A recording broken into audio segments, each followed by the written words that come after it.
Well, it's official. Kevin Patullo is out as the Eagles' offensive coordinator. But don't worry.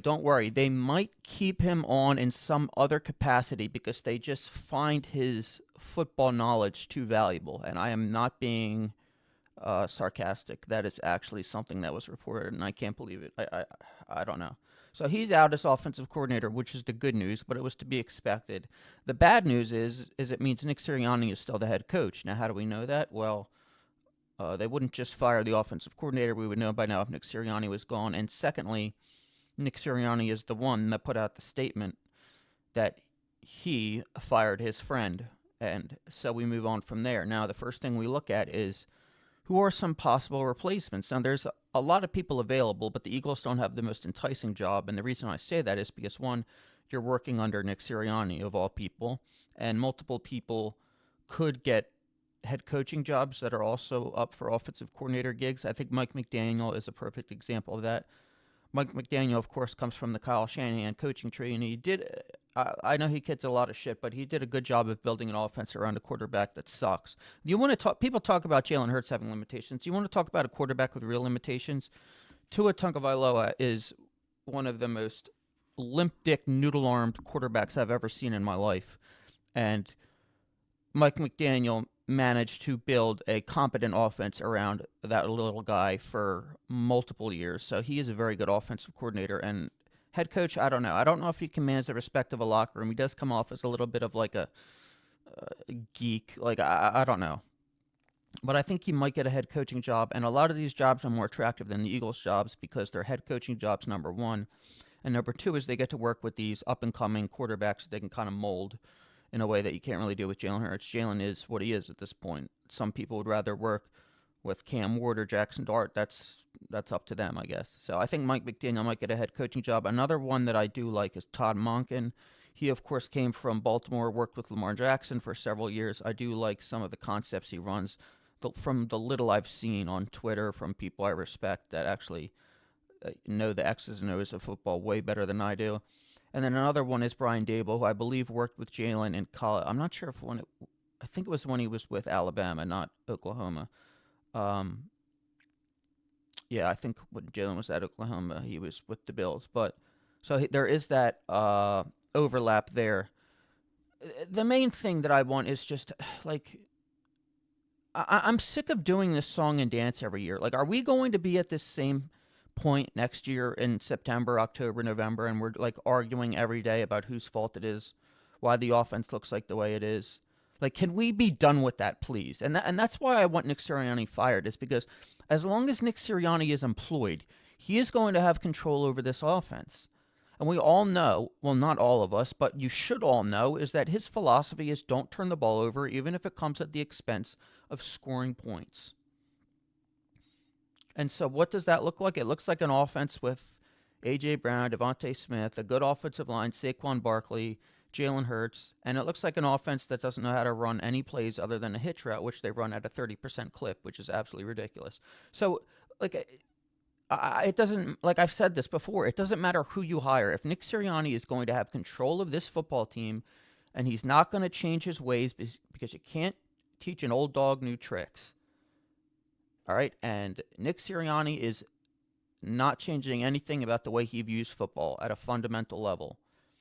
It is very hard to change a guy's opinion about the way he views football. If he thinks that football is about simply not turning the ball over, then you need to be like, okay, Grandpa, we'll get you off to bed and send him off to pasture.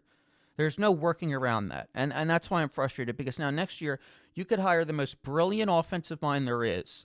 And we've seen this with Kellen Moore, and I don't think Kellen Moore is a genius by any means, but the guy has Tyler Shuck, or whatever the hell his name is, as an Offensive Rookie of the Year candidate, and did pretty well his first year in New Orleans. But here, all we ever complained about was the passing game, and everybody thought, well, it's Jalen Hurts, and there are still people that think that, but then come to realize that it's actually the head coach that has control of the offense. And when I say control the offense, he's not the one calling plays, but he's the one that's implementing his philosophy of his tiny little playbook that only has plays that are very low risk, that will not result in an interception. If Jalen Hurts throws a deep ball or throws a play over the middle and it's incomplete or whatever, okay, that's the final play. We tried our shot play. We tried our shot at a chunk play. That's it. Meanwhile, on the other side, you have Kyle Shanahan, who has Brock Purdy throwing 2 interceptions, and he realizes at a very basic level that the goal of football is to score points. So what does he do? He just keeps throwing the football, and they win the game. Well, the Eagles wait till the last drive to actually try and throw the football.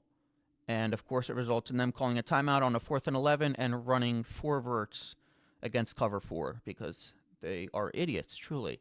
So this is the thing I'm tired of. I'm sick of this carousel. It's just this roller coaster ride, whatever you want to call it, of this same thing happening year after year.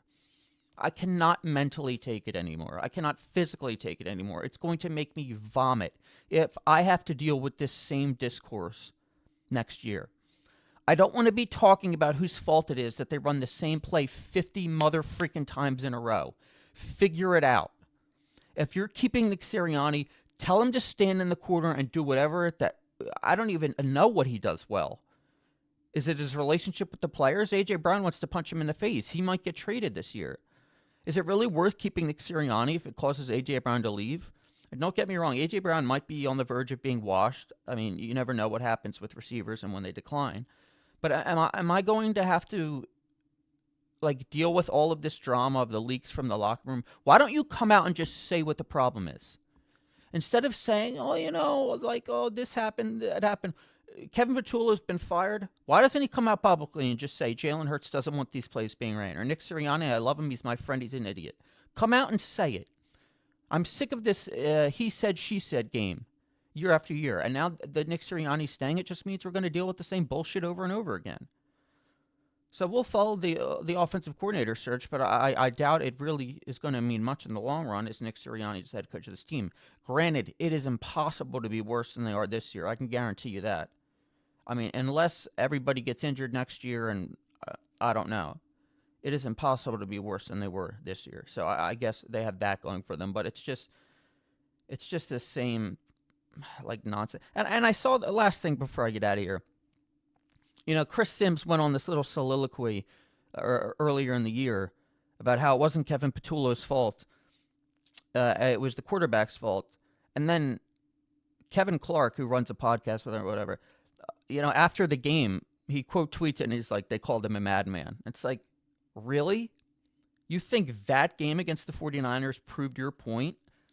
That it was the quarterback's fault? Now, granted, Jalen didn't play well, but you think that game, the game where Dan Orlovsky and all these other X's and O's guys were watching, this is pitiful. What is the coach doing? You think that game proved your point? I could understand making that point after, the Chargers game or the Bears game. But after that game? And this is the idiots we have to deal with because of this. Because of Nick Sirianni. We have to deal with idiots that think our quarterback is so bad that he can't complete a pass over the middle. If you don't want Jalen Hurts to run a pure progression-based offense that relies on making throws over the middle of the field layered in between defenders, that's perfectly fine. I'm not going to argue and say he's capable of that. But to act like he's a high school quarterback that can only run an RPO-style offense is absolutely absurd. It's ridiculous. A coach's job is to build around his player's strength and avoid his weaknesses. That is the job of a head coach. People are excused the head coach, well, Jalen Hurts is a limited passer. So is 25 quarterbacks in the league. Do you think Brock Purdy's a perfect passer? Do you think Kyler Murray's a perfect passer? Do you think C.J. Stroud has had a great year this year? These guys all have flaws, but their coaches have more than 2 brain cells and build around them properly. So hopefully, I mean, the offensive coordinator search, sure. It's cool to follow, I guess. It matters. But in the grand scheme of things, nothing will change as long as Nick Sirianni is an idiot. And he's 42 or something years old. I don't see that changing anytime soon.